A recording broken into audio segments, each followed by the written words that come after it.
organic.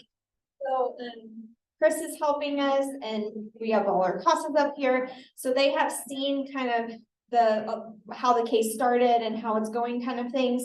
And there's an actual CASA report that is on your table. But other than that, nothing of this is scripted. So you're going to kind of get to see what it looks like in real time. All right. Also, since we have Judge in the house, Judge Brown, would you like to play the role of Judge Brown? Well, we don't have a judge. You can judge from back there if it's needed. I mean, we'll pretend like you're on the bench. And Kayla's playing the role of dad today. We didn't have all of our participants together. And the DCS FCM cannot be found as usual, but every time I look for him, I can't find him. I don't get any updates. I don't even know. He's right there. Or did he? Oh, look, he finally decided to show up. Eva is playing the role of the DCF attorney. And yes, it's okay. So basically, this is just a permanency hearing on the case. I think we have to have the mic.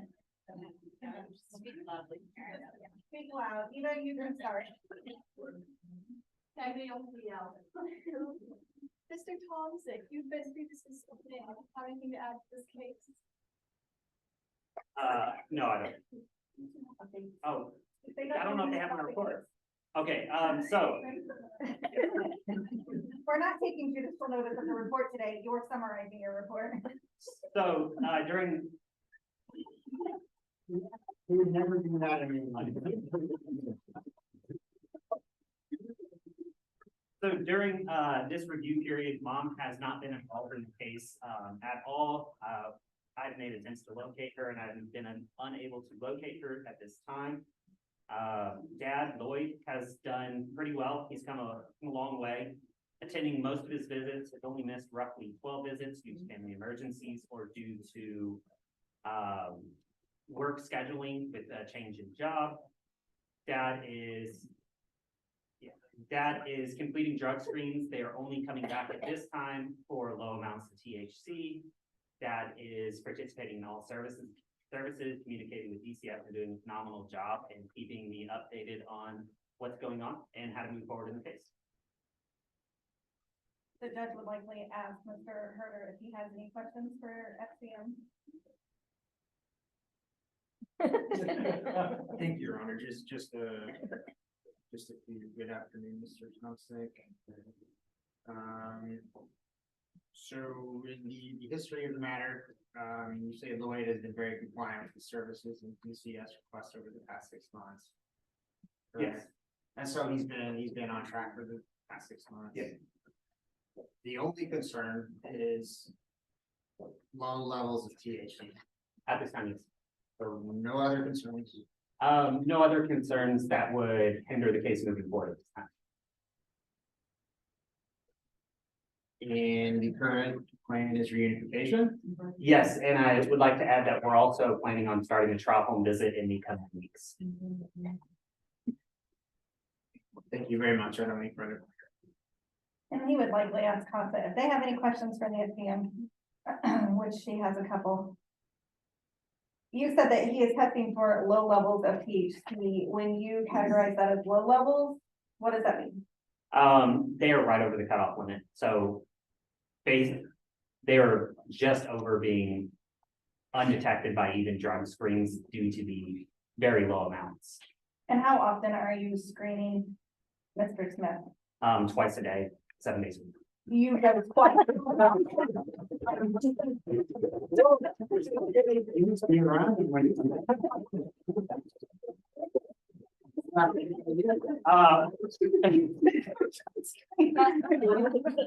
When at this point, due to his progression and substance use treatment and the low levels of THC, we screen him randomly once a week.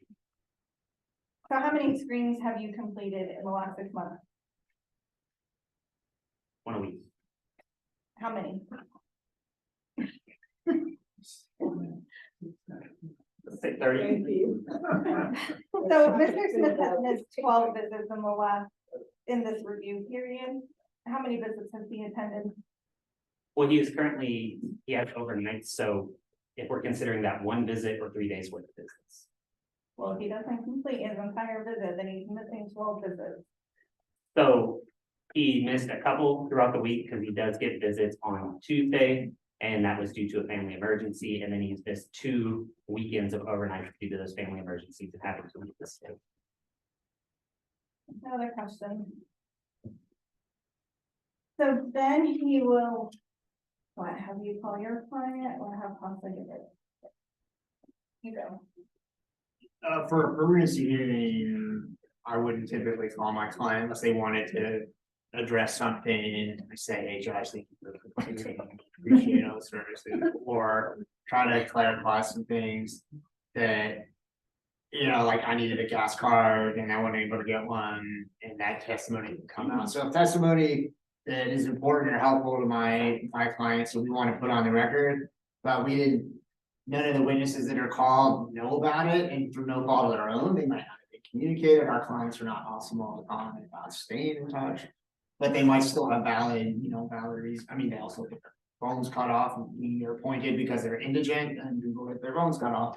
But at any rate, so there's some little disconnects where CASA and DCS will just not know some facts that they might otherwise be happy to report to the court. So for this type of hearing, a permitted scene or review hearing, I would open the floor to the client to say something like that, but I typically wouldn't per se call them for like examine. So then he would have CASA to report on their report. And CASA did submit that report to the court. CASA does object to starting the trial home visit.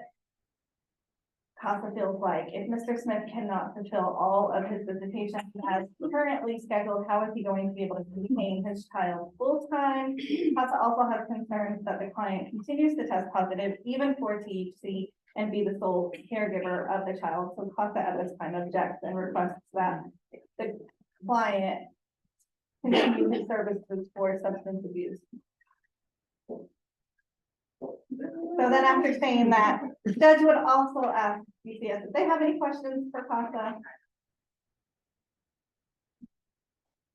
You're the attorney. Do you have any questions for CASA based on her report? And then we'll ask Mr. Herter if he has any questions for CASA based on her report.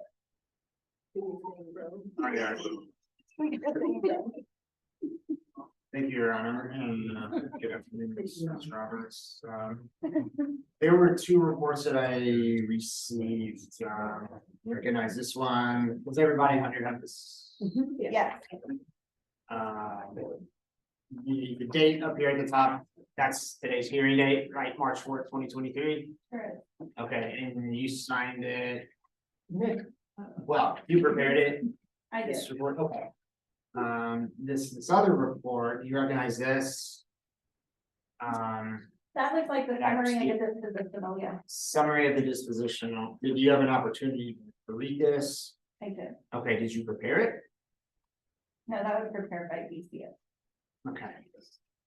What I want to, there's no date on this, or what I might do is say, show me the date.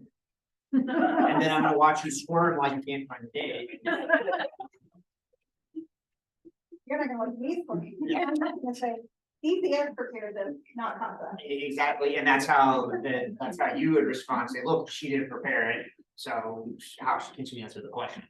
And typically, like, I wouldn't do that, like, I mean, I wouldn't say, like knowing that if it was your report, yes, I would come harder. But it's not, I would still bring this up to the court and say, look, we don't know when this was dated, so everything's stale, by the way, so you should disregard everything.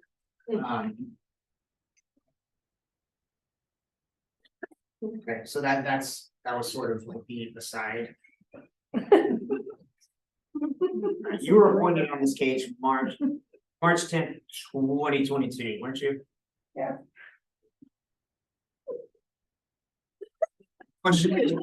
Question being recorded. My question is. Man, this is very much. Oh, you're my client.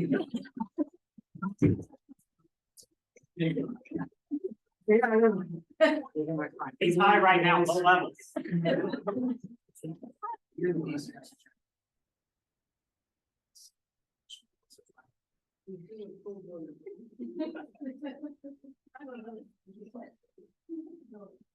So CASA's raised, did you listen to Mr. Thompson's testimony?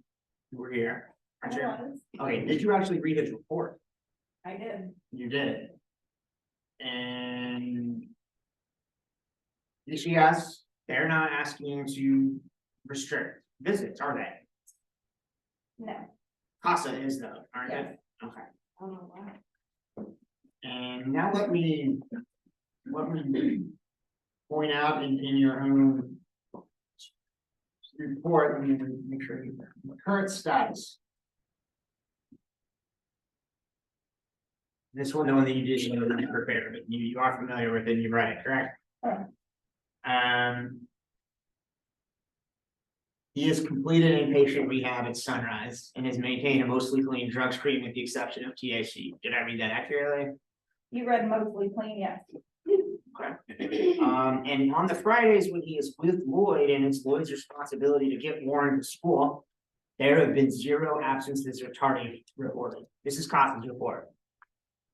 No, that's the DCS. That's the DCS report. Sorry. Do you disagree with any of these recitations? I agree that he is mostly clean, but not fully clean. And I am not aware of him having any tardies or absences since having visitation. You are aware that DCS got involved in this case based on reports of truancy, I am. correct? And then DCS showed up and found some other issues we'll get into. That his truancy has been much better since he's been in placement with foster care, yes. So the conditions that triggered state involvement, those have been removed, haven't they? I do not agree with that. Well, he's thinking going to school. I mean, you agree that he's had 0 absences, don't you? Since being in foster care, yes. Well, what's the current, the current visitation is Thursday through Sunday, so overnight? So he gets into school once out of 5 days. And he's never missed them one time. So it doesn't, why CASA wants you to give him some more opportunities to show his progress, shouldn't it? Well, he's also had 12 missed visitations, so I don't think that all of those lack of tardies are due to his progress. You're aware of the explanation for those missed visits though, aren't you? I'm aware of what he said was the reason that he missed the visit. Okay, did you ever talk to him about why this is? Yeah, he has stated that he's had multiple family emergencies. Okay, so you have looked into it and he has valid excuses, doesn't it? He has excuses.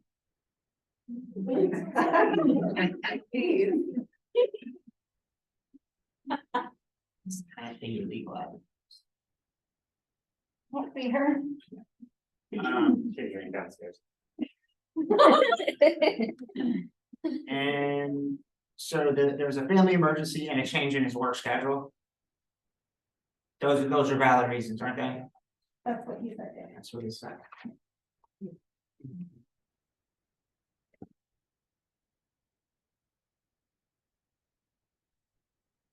In your report, the one that you prepared.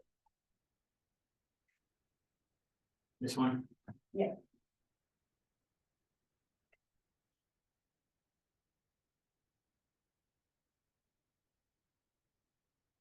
CASA hasn't filed a motion to restrict visitation, have they?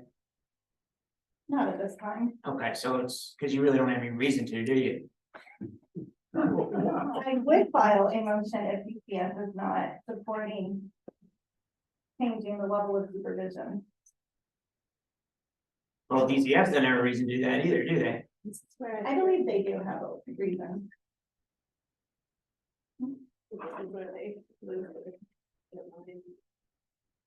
Me, I would be pissed. I would be like, what? You're trying to take away my time with my kid? Why are you trying to take away the time with my kid? I yield the floor to my client. And, yeah. Your Honor, I really feel like, until Mr. Warren can get control over his substance use, the child is at risk having unsupervised time with him. And yes, does not join, and that CASA needs to file a motion. They certainly will, but at this time, we cannot support a trial home visit.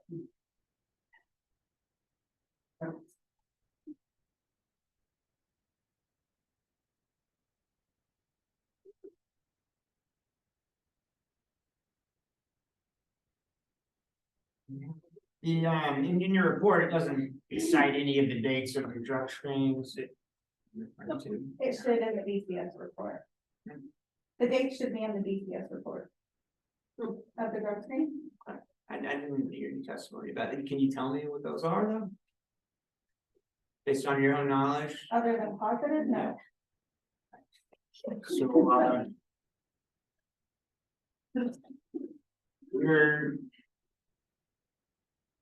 your testimony about the THC use is, you remember, you heard Mr. Thompson say that it was just above what would trigger a positive screen, correct? That is what he said. You don't report any conditions in the home that implicate child's safety, health, or welfare, do you? Well, I believe the home conditions are still a concern, which is noted in my report. And those concerns were, there were dirty dishes in the sink? There are dirty dishes on the counters and in the sink. There are still piles of dirty laundry, which previously were molded. Does Mr. Smith have to take his laundry, do a coin laundry? Yeah. No, she didn't know that. She didn't ask you. Perhaps. She didn't have a report. Okay, perhaps, so. Does he own the home? No, he don't. Okay, so he does not have a washing machine outside, does he? Not that I know of. And some of those clothes are Warren's clothes, aren't they? Some, Because he's there 3, 4 very, a week. Okay. And Warren, he's always wearing clean clothes, isn't he? not always. Not always. When he comes back from his dad's, he is though, isn't he? No, when he arrives from placement here. Where's that in the report? It's in my testimony. That's kind of fair. Not read that. And does he have a dishwasher? Are you asking me? Not that I'm aware. So the accumulation of dirty clothes and the dishes is because he doesn't have the appliances, right? Not because he's neglecting the environment. Yes.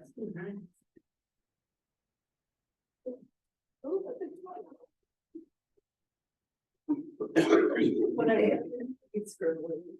I'm like, That's what I normally do, like in my clients with these. I love it. I want to answer that question. Can you be asking? I think that we have discussed resources available to him for cleanliness. Well, I'm not talking about the conversations you might have had with him, but I mean, they're significant. But what you reported were we got dishes and laundry, and that's a concern. Right? CASA does think that he should prioritize the safety of his home in order for Warren to live there. Piles of laundry and safety. Is your attorney asking a question? I don't know, I'm just saying what might happen, I mean. I'll tie that together. You've already testified there are no concerns related to the health, safety, or welfare of the child. Other than it's not a spotless home, correct? Well, I also think it's a safety concern that he continues to test positive for THC and drives Warren in his vehicle, which would possibly be under the influence of THC. I think that it is important that he address that concern. Yeah, I don't object as a speculation on who's possibly driving intoxicated. CASA has a little bit Can of you- leeway to do you- be able to speculate based on the history of the case. What's the basis for your belief that? Has he ever admitted to you that he's driven while under the influence of marijuana? Well, he's tested twice weekly and he's positive each time, so to me, that would say he's using regularly. Well, I mean, I understand why you're focusing on the THC use, because that's the only complaint that there really is, other than not having a spot with film, right? I think it's a substantial complaint. And you're aware that in a court of appeals has ruled that marijuana use alone is not grounds for a finding of chance. Did you know that? I don't think the chimp was filed because of this. I think that it continues to be a concern. And we understand that this is part of the court order. That he needs to maintain clean screens, And he was not. right? That's part of the decree. Right. Why is CASA the only party though that thinks we need to restrict visitation because of that? I think because CASA doesn't subscribe to the minimum standards that DCS does. Did CASA talk to Warren about how he would feel about not being able to spend the weekend over at his dad's house anymore? My kid loves me. Warren is very well bonded to his placement. That's not what I asked you about. Did you talk to Warren about how he felt not being able to spend the weekends at his dad's anymore? I did not. It's because you know he wants to be with me. That he'd be upset if he restricted his time with me. You're an advocate for the child, aren't you? I'm an advocate for the best interest of the child. Does that mean it's okay to ignore what the child's wishes are? Get a birthday. I'll show you. Um, So you haven't considered the effect, since you haven't talked to him, you haven't considered the effect that the visitation is gonna have on the child, have you? Although I do visit with him, I'm not specifically going to ask him his thoughts on the visits ending at this time due to his age and not knowing what the outcome would be. What do you mean by that? What I do you feel know like the outcome would be? In his best interest to have supervised visits with his dad while his dad gets help for his excessive THC use. Excessive. Oh my. It's barely above the cutoff. And I start testifying.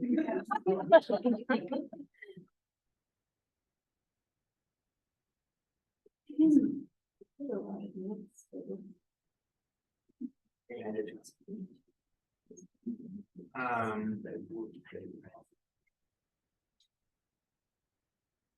So, at this point, his status since you've been involved in the case is completed inpatient treatment. Has it? Has completed Okay.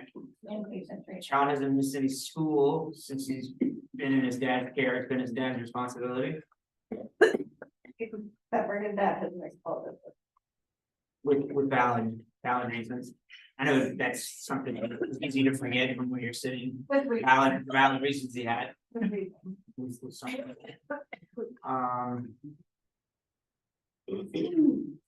And then when it comes to the child, then we're all here as a village for action. Right, to give a home and be. You didn't talk to that child, did you? I really appreciate they said it takes a village, and I think part of that village is the foster placement. Have you talked to the foster placement about how we're guardianship? I did suggest that as a concurrent plan in my report. So the court order plan is reunification now, isn't it? Well, it's a permanency hearing, and I'm requesting a concurrent regarding. You didn't file a motion though, did you? I'll file a motion as permanency hearing if I'm requesting about the permanency hearing to be changed to guardianship.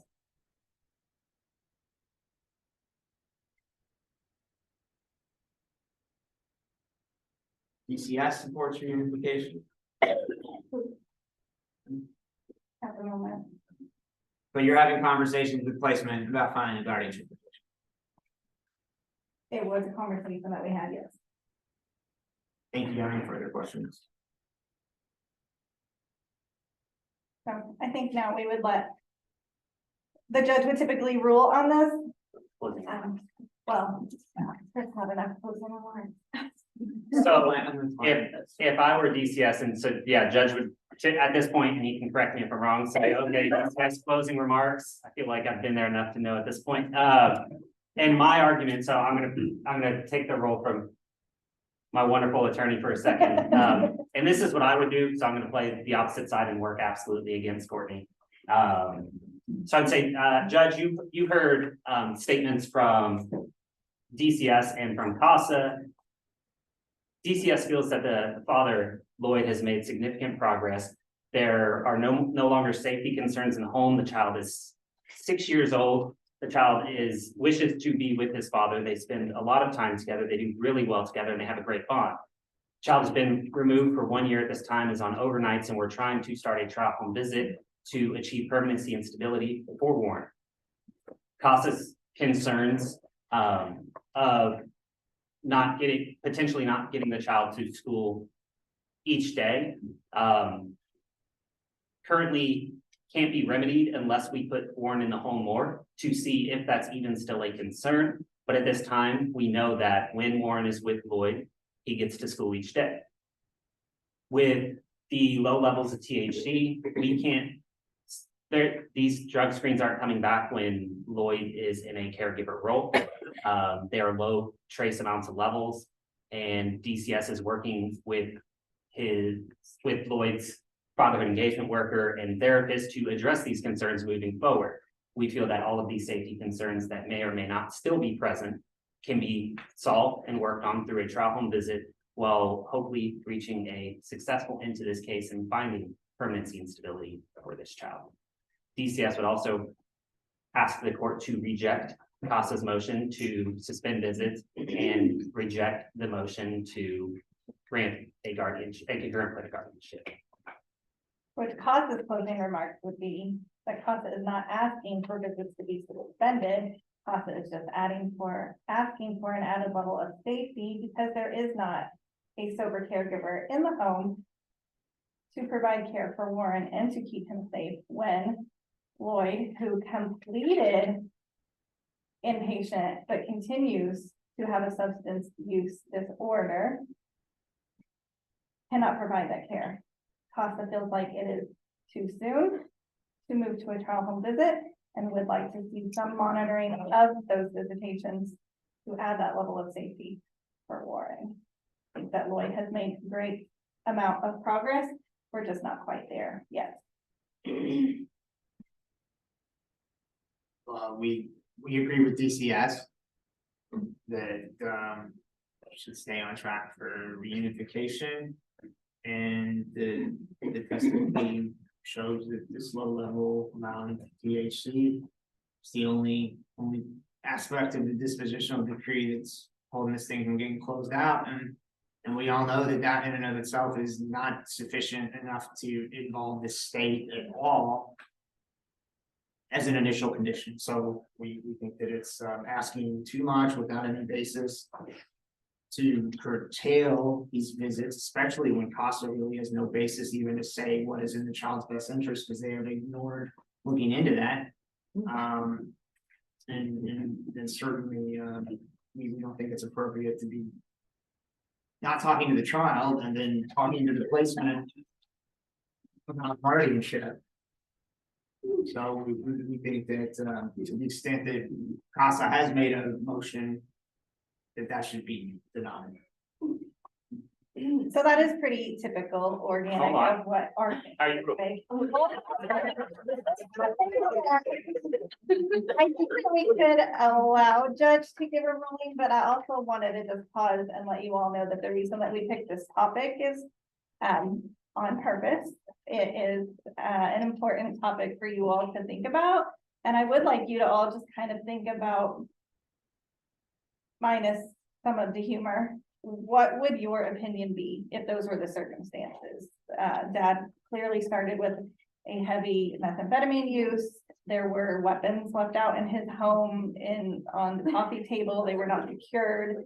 He was incoherent, passed out when DCS and CASA would show up and he was caring for the child. The child had missed like 36 out of 90 days of school. It was quite a problem when DCS showed up.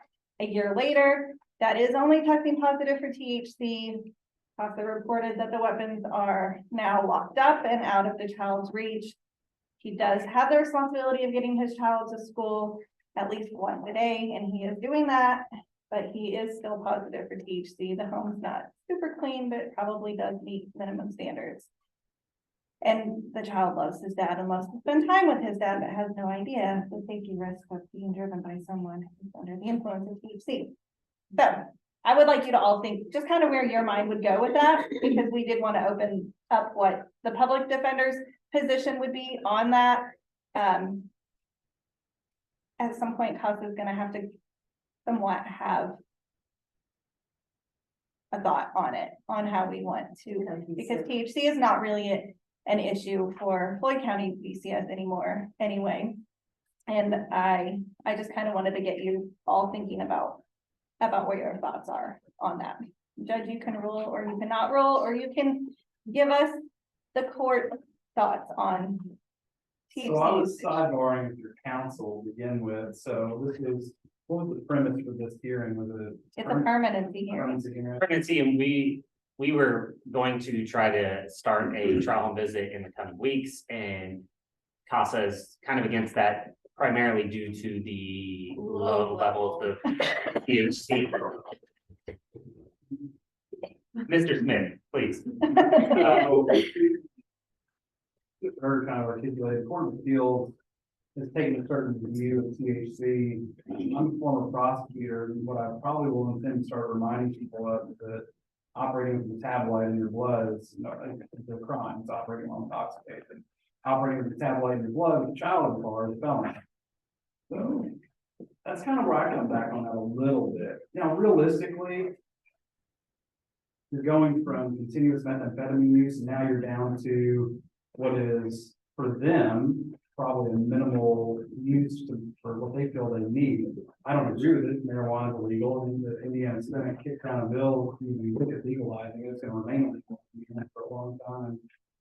The court can't condone substance use in any form. I just can't. It's illegal. I'm not going to even actively or passively say that I'm okay with that. But at the same time, if we're going to look at whether there's a sober caregiver in the home, I'm going to probably, as they would tell you, I'm going to say barriers, I'm going to put mechanisms and steps in place to address that. Whether that be, something to help address the THC use, something to maybe get them to a point where this is the only thing stopping it, like they've got to have a come to you this moment and say, okay, is this enough to keep me away from my child? Is marijuana really that important, or can we address it another way? And is that increased drug screens? I don't know. So my position would probably be, what are the current status of visitation, supervised and unsupervised? He had- Unsupervised. Yes, unsupervised visits on Tuesdays and overnights, starting on Thursday, and the child returns to placement on Sunday afternoon. Yeah, you're gonna probably start trial homes at some point soon. If you're already having overnights, I mean, to say that that's a barrier at that point to prohibit a trial home visit, I don't think so. I think maybe having ordering DCS to give some additional case management in the home to address the cleanliness situation, but if it meets minimum standards. And that's the reality too, is, we would look at something and say, this isn't good, but is the child safe? Yes. So that's one of my thoughts on that. Does anybody have any questions about some of the topic of the case or questions specifically? Yeah. What if the parent claims it was CBD oil that gave the false positive for THC? Well, I do think that the drug screens can specifically separate that out, so you would know like what part of Delta, because there's like a legal part of Delta right now, and there's that. Yeah. So not what DCF is doing. What was, Her question was, what if the parent claims that it was CBD oil that caused a false positive for THC? I think you need to tell the parent to just be honest about THC use, and depending on the circumstances, depends on what your concern is going to be. So I know I specifically have parents who are testing positive for THC and will say that spring's gonna be dirty, but just for THC, to which I will say, I'm not as concerned about the THC if it's not testing positive for anything else, and they're doing everything else they need to do. And they're not driving their children to and from school under the influence of THC. Well, here's what you do, is you put them under oath, you double down and say, take your testimony, tell me it's only Delta 8, I'm gonna order DCS to send it off to a lab, and we'll come back and get the results and take a look at them. Call it bluff, I don't care. So, Because it's a gray area for DCS. There's a lot of gray area with certain laws of what's considered a safety concern versus what's considered just illegal. This is one of the, and this one, they really, and Kayla can confirm or deny. The age is important. Age of the child is going to be highly important to THC use. If it's an infant in the home, like it was always viewed a bit more severely than if the kid's 16 and they're getting themselves to school and they're getting themselves up and they can take care of themselves. Like it was always viewed a little. I mean, if you want it, my perspective is it's just above the cutoff, so that would not indicate to me, based on my limited knowledge of drug screen results, that it probably may not even be something that they do every day, or if it is, it's probably not a significant amount that is going to really impair them for long periods of time. If it were me, I'd be like, look, you don't know when I'm doing it. I could do it immediately when I drop him off. You do it at night because I can't sleep because I got anxiety, whatever. Like it could be a number of things. To me, how I would approach it is like, can we have a conversation about what your like THC use looks like? When are you? How are you? Like, what does it look like? And I think on what like Melissa parent had said to her, I think that one of the biggest things for me is honesty. So if you're going to honestly tell me, yeah, I'm still using THC. I had a dad tell me I have to smoke every 2 hours in order to get through the day. Well, I'm not going to be like, here, why don't you reunify solely and let us get out? Instead, it was, let's go to some med management and see what else we can do to treat your anxiety disorder, and let's get you into therapy, and let's see if you can replace the need for excessive THC with a legal medication that is more appropriate. And he did embrace those services and doesn't use any THC now and is medicated and stable. So it can be done, but you have to have that relationship with them enough to trust you to say, you know, here's what I'm going to have a mom every time I go to her house. It smells like she literally just put her substance away before I knocked on the door. And I think I'm getting a contact high, but I'm not calling the hotline because her child is a teenager. And otherwise, I think that she's appropriate, but that is how she chooses to self-medicate her anxiety disorder.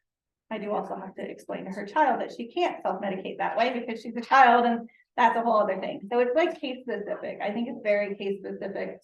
I don't think that we can take a hard, it's THC, you can never reunify, but I think that we do need to start having those conversations and really figuring out what else is going on. It's a larger pattern with this parent.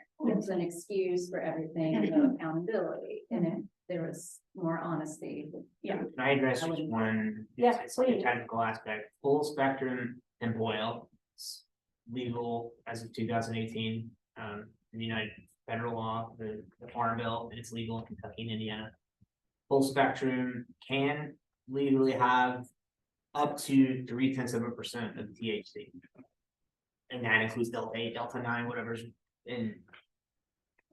So I think if you're getting these close calls, like just barely over, I mean, somebody can legally have. Then the question is, if you can't, alcohol is legal too. You can't drive under the influence of alcohol, saying that you can't with any other legal. it's half-life, it's so much shorter though. Yeah. It is, you know, THC's half-life in your system for a long time, Mhm. that's what makes it a little different. The other thing is it's highly unlikely that anyone would go to inpatient treatment for THC use, just to be clear, in case. No, you were there for meth. Was I there? for Did that? you not- I wasn't sure. Did you not remember? Yeah. So I think that, like, someone that's not using, doesn't have a history of misusing like methamphetamine or something like that, where they're just someone that is smoking marijuana or whatever, most likely they will probably, if you come at them in a respectful and trust-based like way, they will be transparent with you about their use. And I think that that is where the difference lies in, like, versus someone that's making excuses or lying about like what their substance use looks like, because to me, like, when you're thinking about that, there's a bigger issue than just whether they're smoking marijuana or not. It's that, like, how much more likely are you to relapse at this point on meth versus you're smoking marijuana occasionally?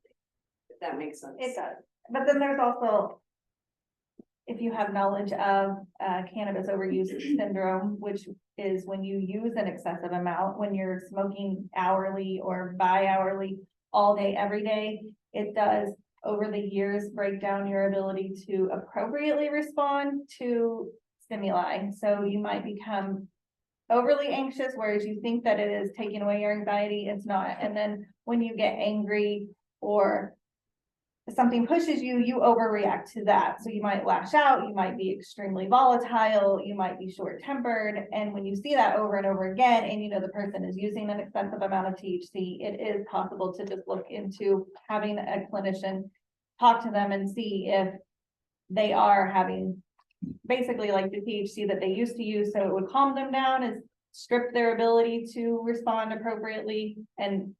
And so now they need to address that problem. So I think if you're seeing an overall problem and the only thing left is that they're smoking a great amount of THC, you could look a little bit further into it. I look at the levels when I get drug screens typically, and we can help you look at those too, just to differentiate between like whether this is just I'm smoking at night, like I would drink a glass of wine at night, versus I'm smoking all the time, and kind of present that. Brianna? I have been advised in the past, but it still seems relevant occasionally to bring up that, you know, the substance use is a thing in and of itself in the effect on the parent. But it seems like there are family resources that go into making that happen for that, right? Like there's money, it takes time, it's not legal here, you can't go to the store, so you have to interact with someone who's selling it. There was a point in my case a long time ago where the children were put in the position of, here, take this money outside and get it to this man in the car, and he's gonna give you something in exchange for it. So like, I don't know that it's always relevant, but I do think that there are some instances where the resources of the family that are going to feed that habit are relevant to the case. Yeah, and those I think are factual arguments that you could make to show why THC usage in that situation is a safety concern and is not in the best interest of the children and needs to be addressed. So like, I mean, it's a case by case. It really is, I think, a case by case situation. We talk about how older children can take care of themselves, but what I have seen recently is the older child started using. With their parent. Yeah, a lot. And they don't seem to think there's anything wrong with it. No. And, you know, We have children who are currently in substance abuse programs, or if they're at in residential, they're receiving help for substance abuse as well. Absolutely, we do. DCS's side of their argument is typically, there's gonna be a lot of age-based argument, there's gonna be a lot of physical safety-based argument, and well, this isn't a physical safety issue, or this isn't impacting the child's safety because the child can physically take care of himself, and that's an argument you will hear from DCS. And if I was DCS and I knew it was gonna push my argument further, I'm gonna use it, and they will. And that's why I did it when I finished, is, hey, this isn't a physical safety concern or things like that, because it's gonna be brought up. But I mean, does it lead to substance abuse used by the teens? Absolutely. Not every time, but it does. Right. not every time, but it does. It could also lead to parentification of the teens if there are younger kids in the house. Right, which is, takes away their childhood. Right. Which also happens in cases that some of you either have or have had. Well, I think I would challenge you all to, if that is your argument against, then just make sure that you've got something that judge can make an order on to support it.